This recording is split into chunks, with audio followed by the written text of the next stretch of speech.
Alright guys, today we are going to be doing CHING number 153. So we're just going to get started. The first thing that I have is a ceramic bisque mermaid. This was just a little tiny mermaid made out of bisque. I won this at an auction. It was on a tray lot of some other stuff. I know there was another mermaid on that tray and I sold that one like a long time ago, but this one for whatever reason took a while longer to sell, but it did go for $79.99. I sold quite a few of those glass fairy lamps that Eric picked up at the antique mall. I actually just sold the largest one the other day, so you'll see that probably in the next cha-ching, but here's a couple of them. The first one was a pink fairy lamp. These were by Clark's, C-L-A-R-K-E-S. This one sold for $79.99. Then we sold just the top to one. It was a red lid to a fairy lamp, just the top. That sold for $59.99. And then this next one was another pink one, but it kind of had more of a drape kind of design on the lid. That one sold for $99.99.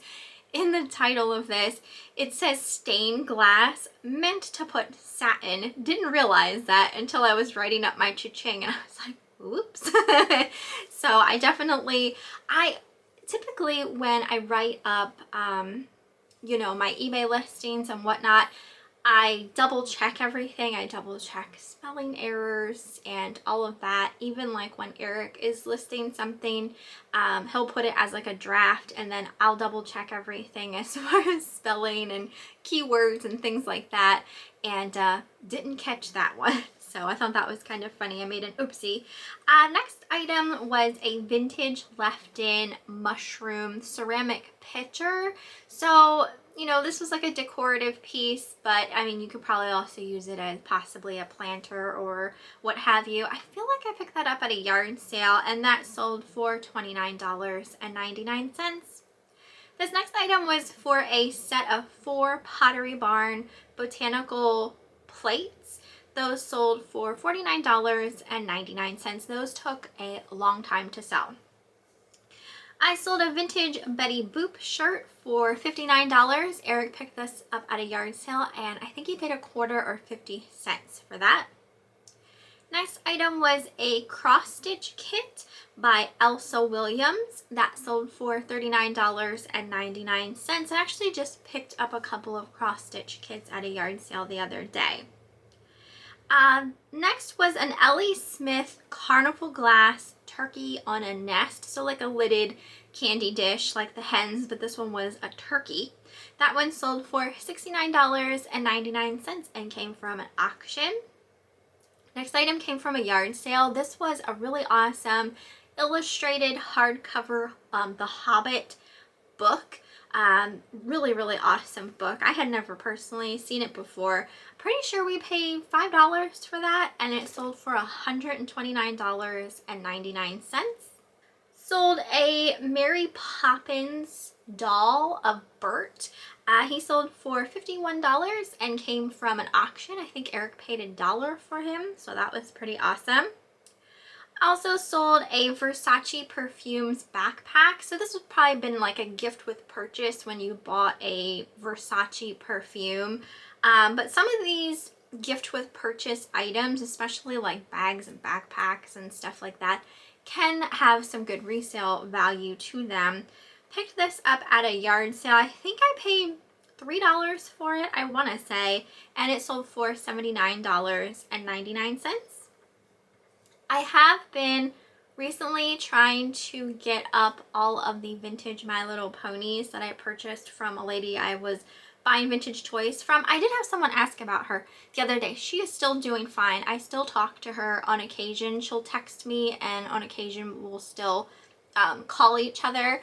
It's been a little while since I've been over there. She hasn't been up to, you know, wanting to, you know, sell stuff again quite yet. Having a little trouble getting up and down like the steps and things like that. So I'm not like pushing to like get back over there and buy more things from her. But, you know, whenever she's ready for it, she knows that I'm still, you know, wanting to buy stuff. But I have like all of these vintage My Little Ponies that I purchased from her, and I've been slowly going through them and like trying to lot up their corresponding accessories and things like that, which is very time consuming.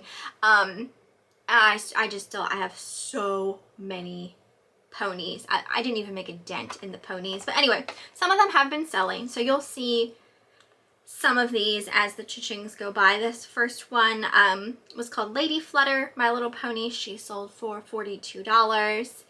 This next one was a Sparkle Pony that sold for $29.99.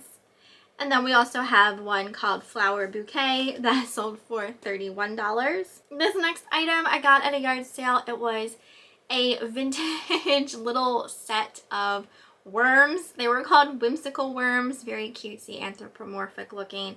Those sold for $19.99.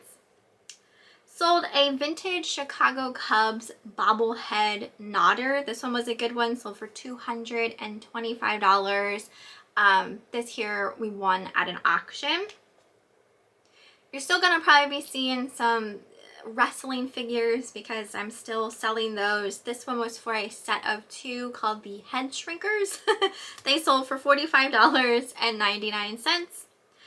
Here's another My Little Pony. This one was called Lil Tot. It was still sealed in the baggie. This one would have been a special mail order pony that you had to actually mail in for. So she was worth a little bit more and sold for $61. And this next one was called Sunshine Pony. She sold for $29.99. This here is another wrestling figure, the Ultimate Warrior, and he sold for $49.99. All the wrestling figures came from an auction. This lamp I kind of recently picked up at a yard sale. It was a stained glass lamp. The seller had Boyd's Bears on the tag. I could not find this lamp anywhere. I checked all over the internet. Sold, you have it listed, you have it. I could not find this lamp. I took a chance on it. I think I paid $10 for it. It sold for $99.99. Another wrestling figure. This one was the Ugandan Giant. He sold for $35.99.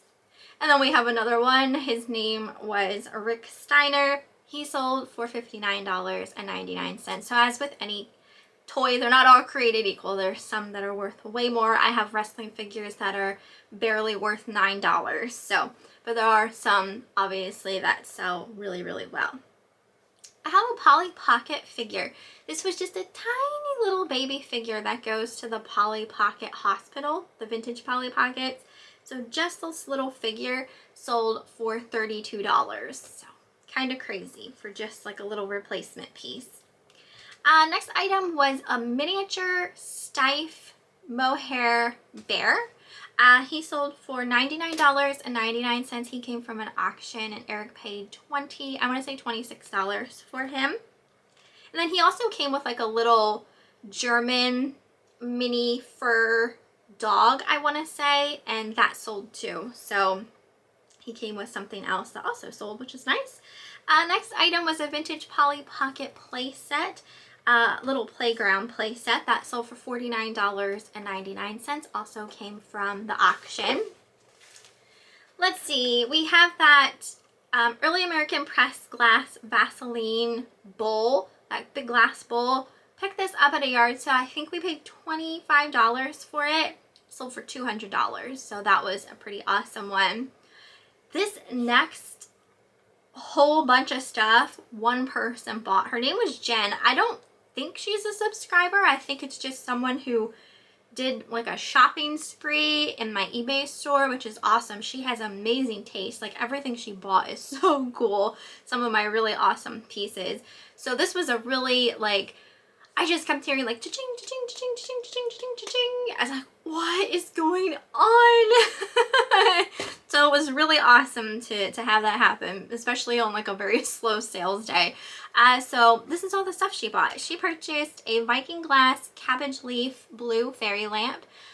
We did take an offer on this for $92.99, and like after, you know, made the deal on that, she just went shopping. So she also purchased a this was an old Nodder ashtray. It was of a lady. She had a fan, so like when you would, you know, if you would lay your cigarette down and the smoke would like roll across it, her fan would like go back and forth. It was a really cool piece that sold for $99.99, and that came from an auction.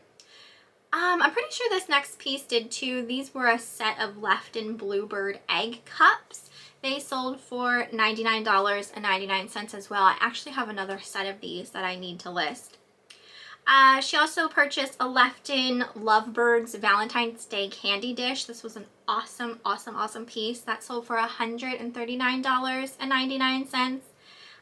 Next was a Lefton little mushroom basket. This looks just like that picture you saw at the beginning of my cha-ching. This piece here came from Goodwill.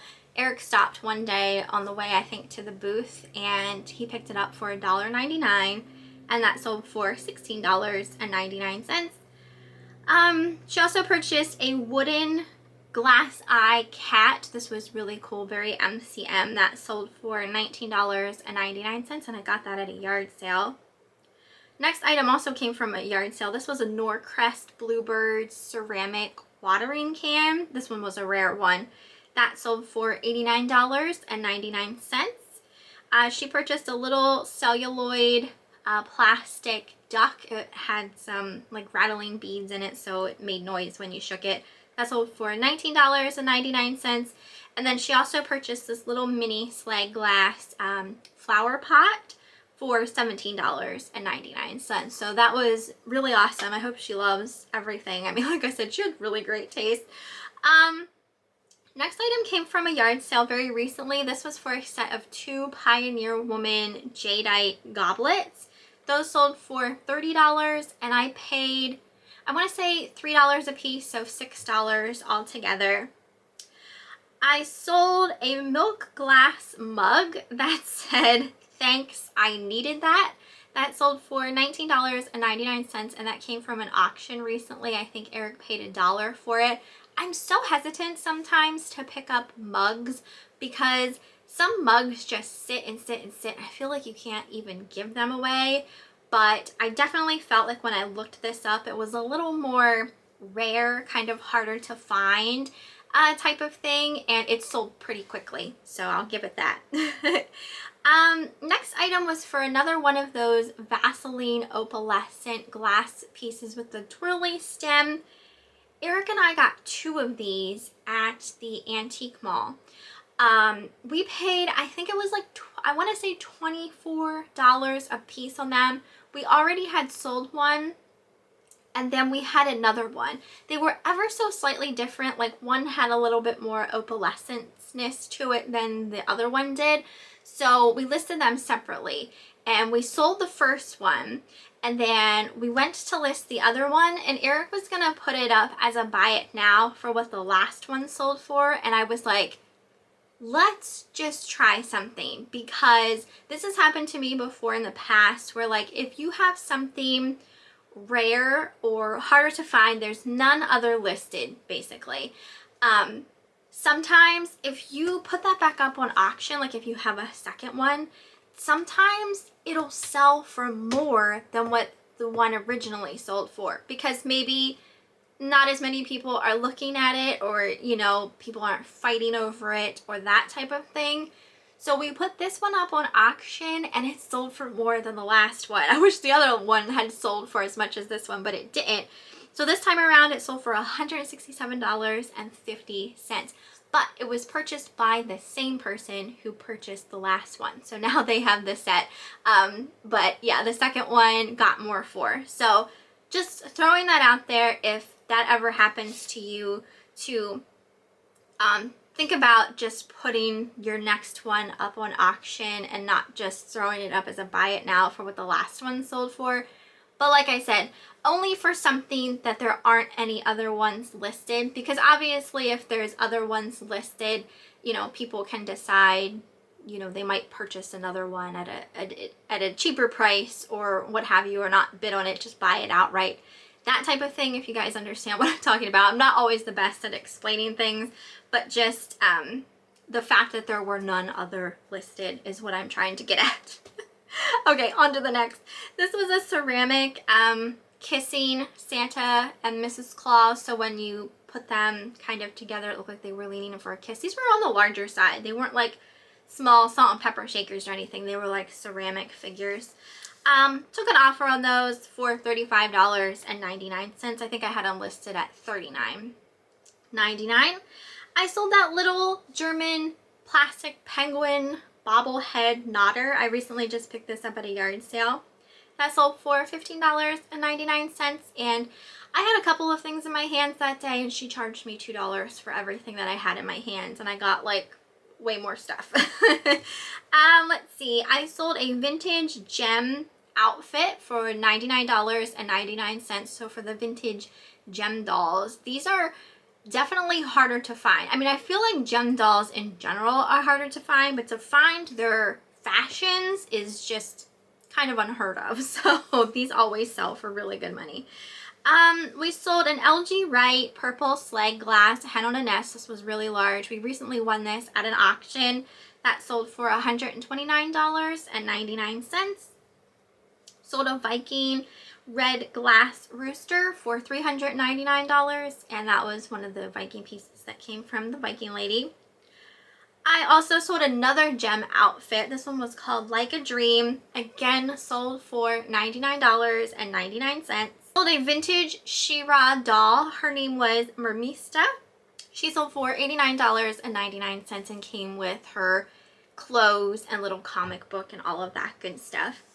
This next item went to a subscriber named Linda. And Linda, if you're watching this, I apologize profusely. You guys know, like, when any of my subscribers purchase something, any of you guys purchase something from me, I like to put in a little handwritten note. I usually include like a little sticker or something, you know what I mean? It's something because I want to do these things because I appreciate it so much when I get a sale from you, because I never expect, you know, to get a sale from a subscriber, you know what I mean?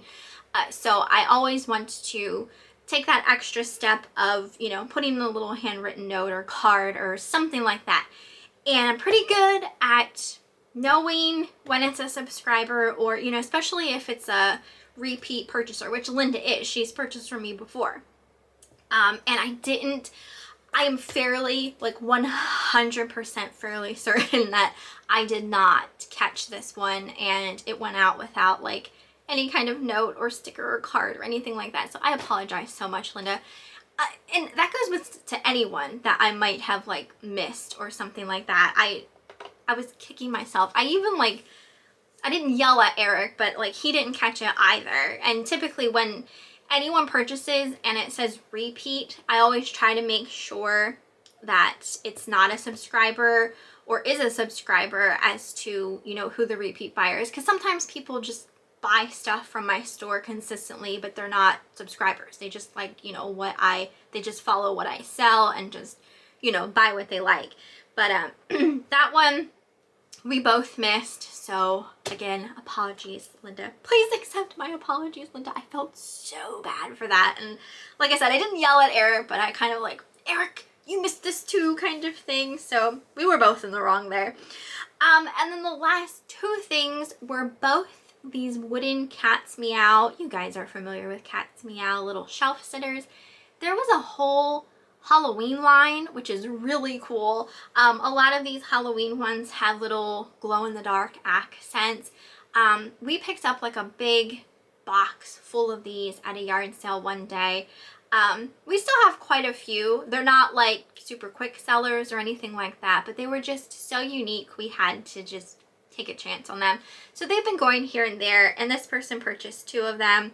The first one was Giggles and Goblins that sold for $19.99, and then the other one was titled Trick or Treaters, and that one also sold for $19.99. So that is pretty much everything for this cha-ching. My sales are down, according to eBay, 11%. I do feel definitely like sales are kind of slow, still in that murkiness of trudging through the heat wave of summer. Oh my god, we are under a heat wave this week, which, I mean, I'm so thankful that I have like central air, so I don't have to deal with being like a complete sweaty hog in my house. But I do feel like sales are just not as good. They're not popping off as often as I would hope. But it's just that time of year. I know everyone's feeling it. If you're not feeling it, you're a lucky one, because even me, I mean, I feel like I'm a pretty, you know, consistent seller of things, and even I feel like it's just been a little like, oh my gosh, what's going on kind of thing. So I do feel like out of everything that, you know, I have listed, or of everything, because I will sell anything and everything. You guys know that I don't have a niche. I just if it sells, I will sell it. You know what I mean? So out of everything, I feel like vintage toys is what is consistently selling for me. I feel like toy collectors, they're always buying. It doesn't matter how the economy is or anything like that. If it's a vintage toy, the collectors are still going to be buying. And I feel like those are the things that are consistently selling in my eBay store. And you can kind of see that even with this cha-ching. There was a lot of ponies and wrestling figures, Polly Pockets, some dolls, you know, all of that good stuff. But as far as eBay goes as well, I have been noticing a little bit of non-paying buyers. I had a few returns recently. I sold a pair of sunglasses that someone said were too big for them, so they returned those. I had someone, and I haven't gotten them back yet, but I sold like this little set of 2 vintage green kitty cats, and they said there's a chip on the ear, and it's not a chip. It's like a little part of the ear that it was, you know, during manufacturing it was like glazed over, you know what I mean? So it wasn't a chip, it was more like a manufacturing kind of defect, but they said it was a chip and they weren't happy about it and said they were sending them back, but I haven't gotten those yet. I haven't gotten them back yet. Then I know there was another, because returns always come in 3s. And if you guys like also deal with returns and things, you probably, everything always comes in 3s. And then there was a pair of slippers that I sold that someone wanted to return because they were too small.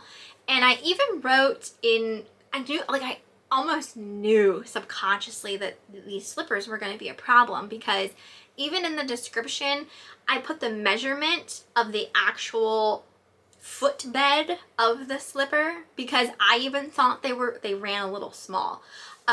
So I even had the measurements of the footbed in the description just so it wouldn't be a problem, and still the person said that they were too small and they wanted to return them. Well, lo and behold, this was a 0 feedback buyer, which I don't mind 0 feedback buyers. Like, we've all started at 0 feedback at one point in time when we first started, right?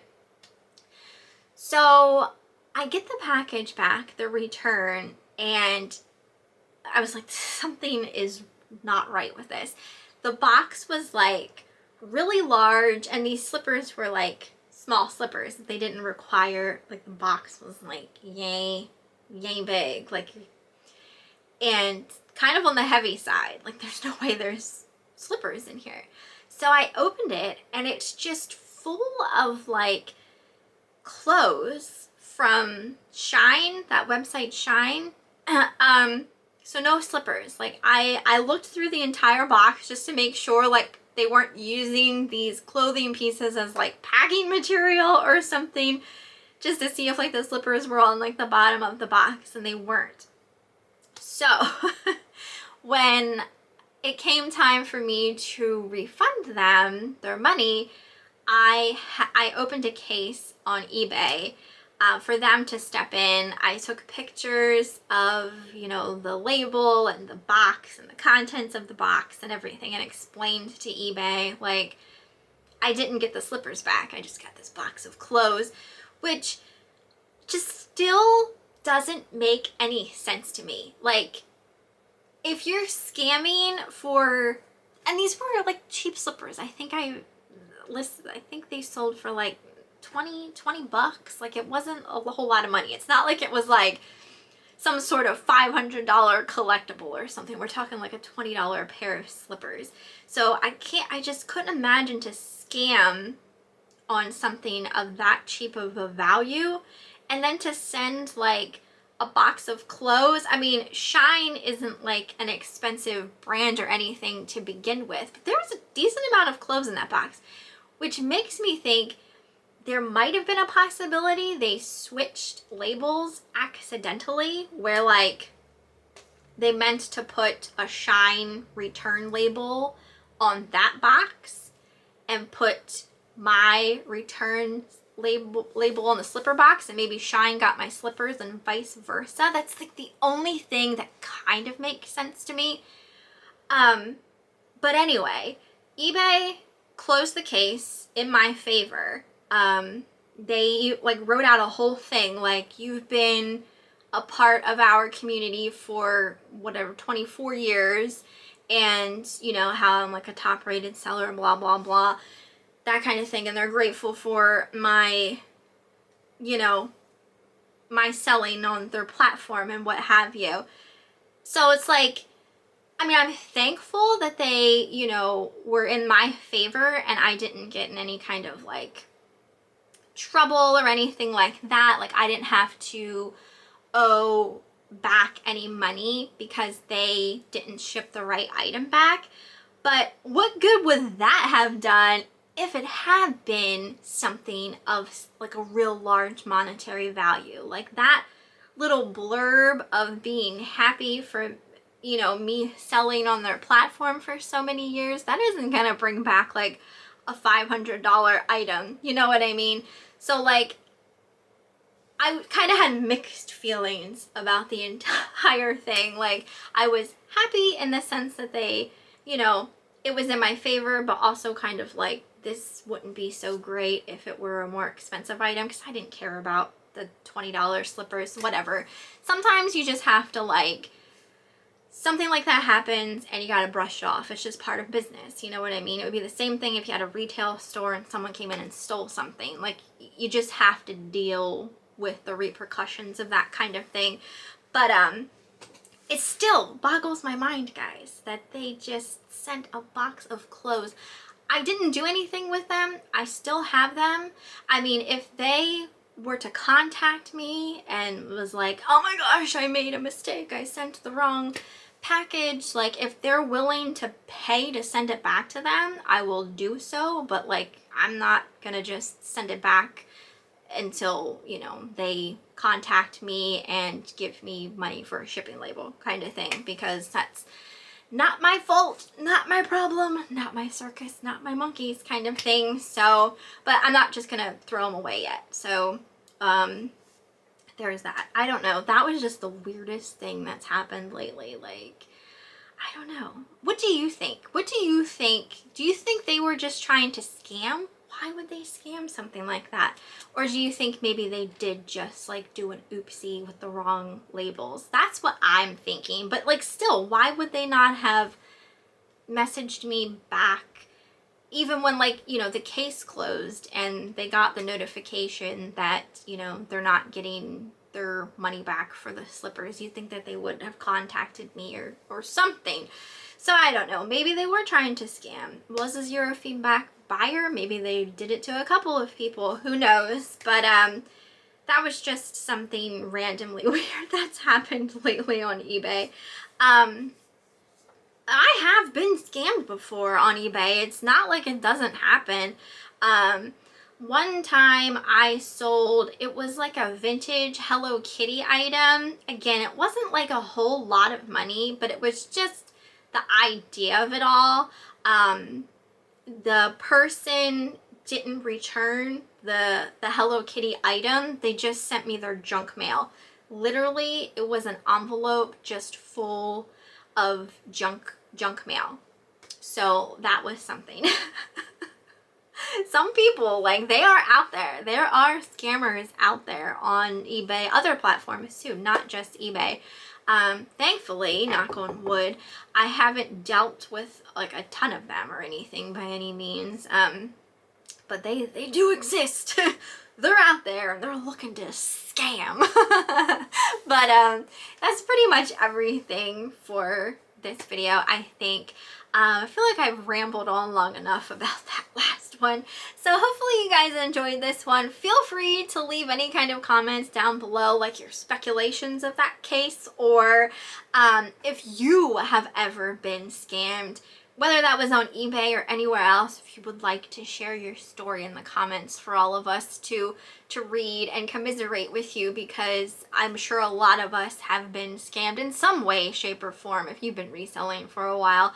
But yeah, hopefully you guys enjoyed this one, and I will see you next time.